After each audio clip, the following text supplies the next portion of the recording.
दोस्तों, अगर आप सोने में निवेश करते हैं या आने वाले दिनों में गोल्ड खरीदने का प्लान बना रहे हैं, तो आज की वीडियो आपके लिए बेहद महत्वपूर्ण होने वाली है, क्योंकि पिछले 20 साल का इतिहास इस समय सोने को लेकर एक बहुत बड़ा संकेत दे रहा है।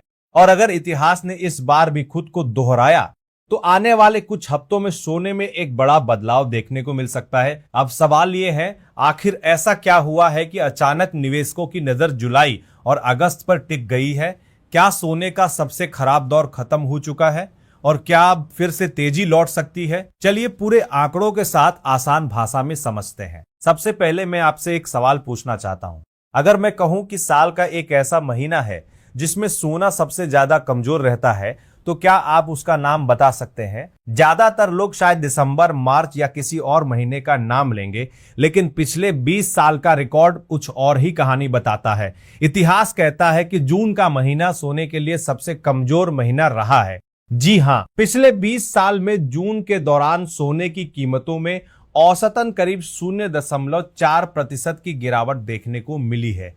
इतना ही नहीं, सिर्फ लगभग 40% बार ही जून में सोने ने सकारात्मक रिटर्न दिया, यानी 10 में से सिर्फ 4 बार जून निवेशकों के लिए अच्छा साबित हुआ। और अगर आपने इस साल का बाजार देखा होगा, तो आपने महसूस किया होगा कि इस बार भी जून के दौरान सोने की कीमतों में अच्छी खासी कमजोरी देखने को मिली। लेकिन दोस्तों, अब यहीं से कहानी बदलती है, क्योंकि इतिहास सिर्फ जून की कमजोरी की बात नहीं करता, बल्कि उसके बाद आने वाले महीनों की भी एक दिलचस्प कहानी सुनाता है। अब जरा जुलाई की बात करते हैं। पिछले 20 साल में जुलाई ने सोने को औसतन करीब 1.5% का रिटर्न दिया है। यही वजह है कि जुलाई को सोने के लिए साल का दूसरा सबसे मजबूत महीना माना जाता है। इतना ही नहीं, करीब 65% बार जुलाई में सोने ने निवेशकों को सकारात्मक रिटर्न दिया है। यानी हर 3 साल में लगभग 2 बार जुलाई निवेशकों के लिए फायदे का सौदा साबित हुआ है। और अगर सबसे शानदार प्रदर्शन की बात करें, तो साल 2020 में सिर्फ जुलाई के महीने में ही सोने ने करीब 10.7% का रिटर्न दिया था। लेकिन दोस्तों, असली चौंकाने वाली बात अभी बाकी है। अगर पिछले 20 साल का पूरा रिकॉर्ड देखा जाए, तो सोने के लिए सबसे मजबूत महीना जुलाई नहीं बल्कि अगस्त रहा है। जी हां, अगस्त में औसतन करीब 1.6% की तेजी देखने को मिली है। हालांकि हर साल ऐसा नहीं हुआ, लेकिन औसत प्रदर्शन के मामले में अगस्त सबसे आगे रहा है। और अगर इतिहास के सबसे शानदार अगस्त की बात करें, तो साल 2011 में सिर्फ एक महीने के अंदर सोने ने करीब 12.1% का जबरदस्त रिटर्न दिया था। अब जरा इस पूरे पैटर्न को समझिए। पहले जून में कमजोरी, फिर जुलाई में सुधार और उसके बाद अगस्त में मजबूती। पिछले 20 साल का इतिहास कई बार यही कहानी दोहराता हुआ दिखाई देता है। लेकिन अब सबसे बड़ा सवाल, क्या इस बार भी ऐसा हो सकता है? देखिए, इतिहास भविष्य की गारंटी नहीं देता, लेकिन निवेशकों को एक दिशा जरूर दिखाता है। इसलिए इस समय पूरी बाजार की नजर जुलाई और अगस्त के प्रदर्शन पर टिकी हुई है। अब बात करते हैं मौजूदा बाजार की। आज एमसीएक्स पर लगातार चौथे दिन सोना और चांदी गिरावट के साथ खुले, लेकिन जैसे जैसे कारोबार आगे बढ़ा, दोनों धातुओं में खरीदारी लौटती हुई दिखाई दी। सोना करीब 839 रुपए की तेजी के साथ लगभग 1,44,550 रुपए प्रति 10 ग्राम के आसपास कारोबार करता दिखाई दिया।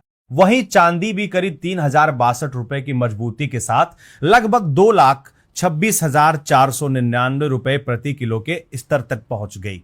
यानी शुरुआत में कमजोरी जरूर थी, लेकिन बाद में खरीदार बाजार में लौटते दिखाई दिए। अब सवाल यह है कि आगे क्या करना चाहिए? क्या अभी सोना खरीद लेना चाहिए या थोड़ा इंतजार करना चाहिए? बाजार के जानकारों का कहना है कि फिलहाल सोने और चांदी में उतार चढ़ाव बना रह सकता है। इसकी वजह सिर्फ घरेलू बाजार नहीं है, बल्कि कच्चे तेल की कीमतों में बदलाव, अमेरिकी डॉलर इंडेक्स की चाल और दुनिया भर में चल रहे भू राजनीतिक तनाव भी है। अगर कहीं युद्ध की स्थिति बनती है, वैश्विक तनाव बढ़ता है या डॉलर में बड़ी हलचल आती है, तो उसका असर सीधे सोने और चांदी की कीमतों पर दिखाई दे सकता है। अब जरा तकनीकी स्तर भी समझ लेते हैं। विशेषज्ञों के मुताबिक सोने के लिए 1,43,100 रुपए से लेकर 1,42,200 रुपए का स्तर मजबूत सपोर्ट माना जा रहा है। वही 1,44,400 रुपए से लेकर 1,45,150 रुपए का स्तर रेजिस्टेंस माना जा रहा है। अगर सोना इस रेंज के ऊपर मजबूती से निकलता है तो आगे और तेजी देखने को मिल सकती है। वही चांदी के लिए 2,20,000 रुपए से लेकर 2,16,600 रुपए तक का स्तर मजबूत सपोर्ट माना जा रहा है, जबकि 2,26,000 रुपए तक का स्तर रेजिस्टेंस माना जा रहा है। लेकिन सबसे जरूरी बात, अगर आप सिर्फ शॉर्ट टर्म ट्रेडिंग करते हैं तो विशेषज्ञ फिलहाल नई खरीदारी में जल्दबाजी करने की सलाह नहीं दे रहे हैं, क्योंकि बाजार अभी भी काफी उतार चढ़ाव वाला बना हुआ है। लेकिन अगर आपका नजरिया लंबी अवधि का है और आप कई साल के लिए सोने में निवेश करना चाहते हैं तो बाजार में आई इस गिरावट को एक अवसर की तरह देखा जा सकता है। जानकारों का मानना है कि ऐसे समय में एक साथ बड़ी रकम लगाने के बजाय धीरे धीरे और चरणबद्ध तरीके से निवेश करना ज्यादा समझदारी भरी रणनीति हो सकती है। आपको याद होगा कि जनवरी के आखिर में सोना और चांदी दोनों अपने ऑल टाइम हाई के करीब पहुंच गए थे। उसके बाद दोनों में अच्छी खासी गिरावट देखने को मिली, यानी पहले की तुलना में अब कीमतें कुछ नरम जरूर हुई है।